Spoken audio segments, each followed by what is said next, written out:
The hero's journey. It sounds sort of like a comic book, right? I love comic books.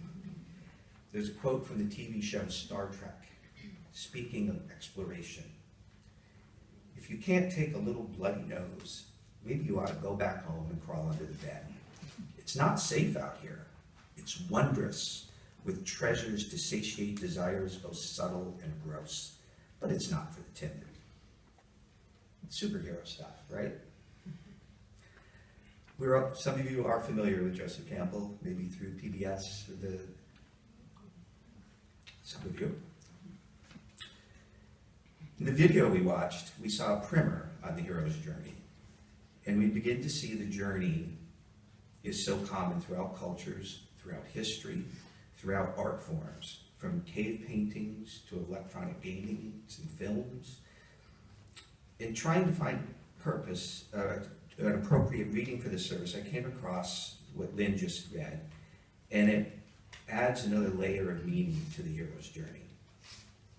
So what I hope to do today is to remind us of Campbell's work and to suggest there is something more than just an interesting observation to it, but rather a way of looking at our own lives and looking at our culture.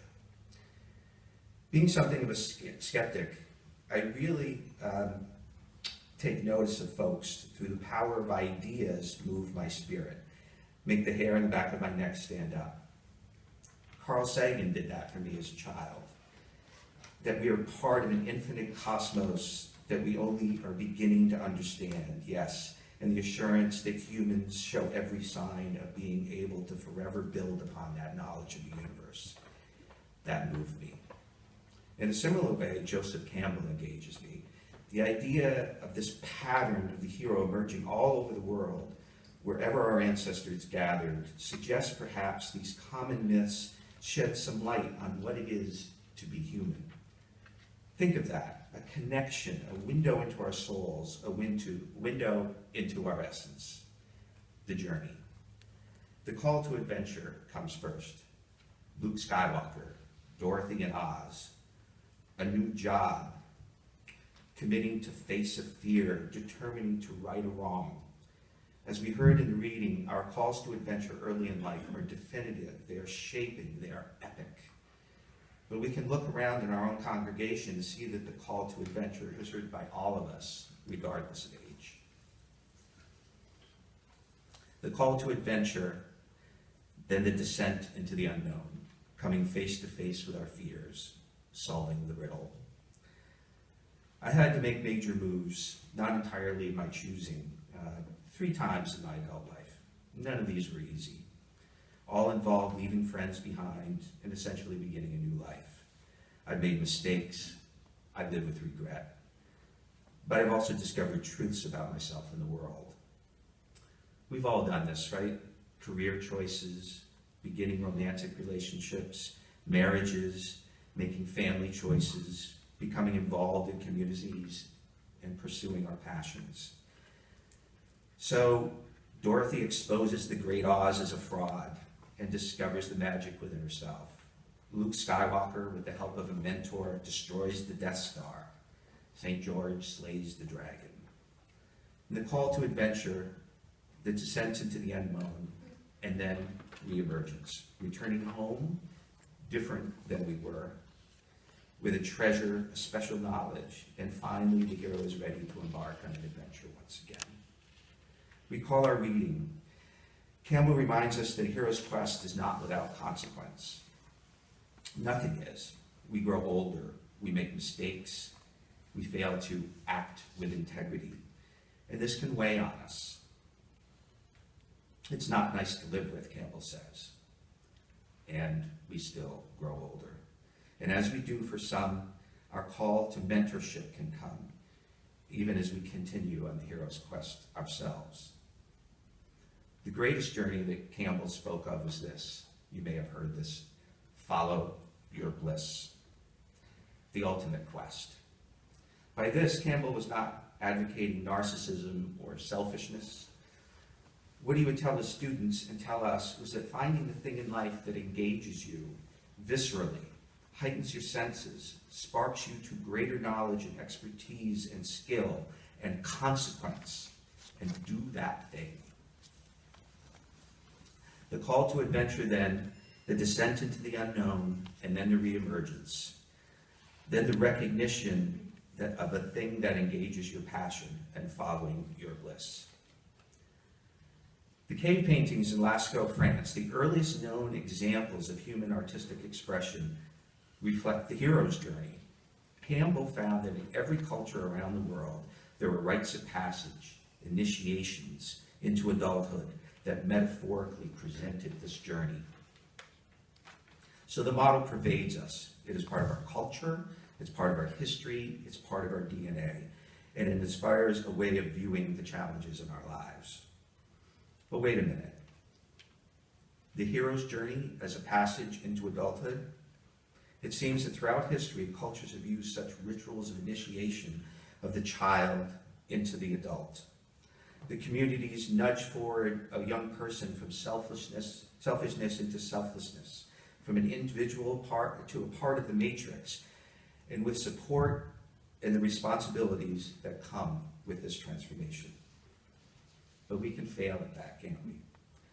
When our schools no longer have the resources to teach, when our environments are not stable and safe, when mentors are nowhere to be found. We might see this as a way of understanding the distressing things that we see. A community that fails to prepare young people for becoming a hero, to be able to hear the call. Such a community might expect to see a growing class of disaffected. We might expect crime. We might expect addiction, an absence of value, an absence of placing a value in knowledge and expertise. So now I begin to hear a call to adventure, to fight this. It's a new call. I'm not yet sure the exact shape my adventure will take, but I've begun to see its nature. I've never been a teacher, and my training is not in communication or sociology or community building, but I am inspired to help people begin their own hero's journey. Full of self-doubt, I taught the RE class at this church, and it was good. And through our own Eli's encouragement and mentorship, I've begun to be involved somewhat in the LGBTQ Center. I'll emerge from this transformed, I will gain new insights, and I will find some bliss, perhaps. In the reading, Campbell placed the journey in the context of our aging and mortal selves, that we heroes begin to be more in the present because of many or most of our consequential adventures are done, but not all of them. Not yet. There's the greatest part of me that seems to be the logical, the problem-solving part. While I aspire to artistic and spiritual, I often get stuck in the rational, the explainable, and the scientific. This is why I love the journey illustrated on the front page of the service.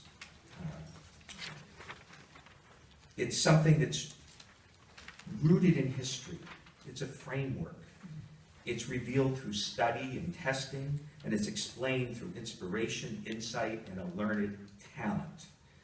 It safely allows me to jump into the void, knowing that there is a return path, a full circle. The hero's journey, the call to adventure, the descent, the reemergence with new knowledge. When we take on new projects out of an inner drive for goodness, a hero is there. When we mentor someone embarking upon their own adventure, a hero is working. When we face mental illness with determination to do the best we can, we are on the hero's journey.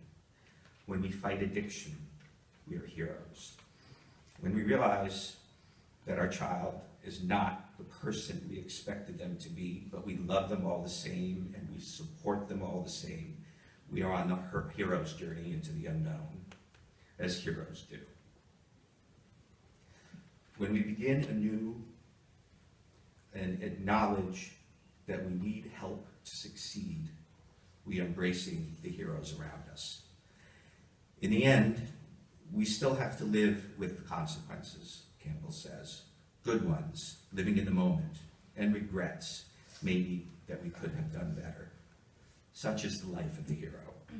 It's not safe out there, but we may nonetheless, until our very final days, hear the call of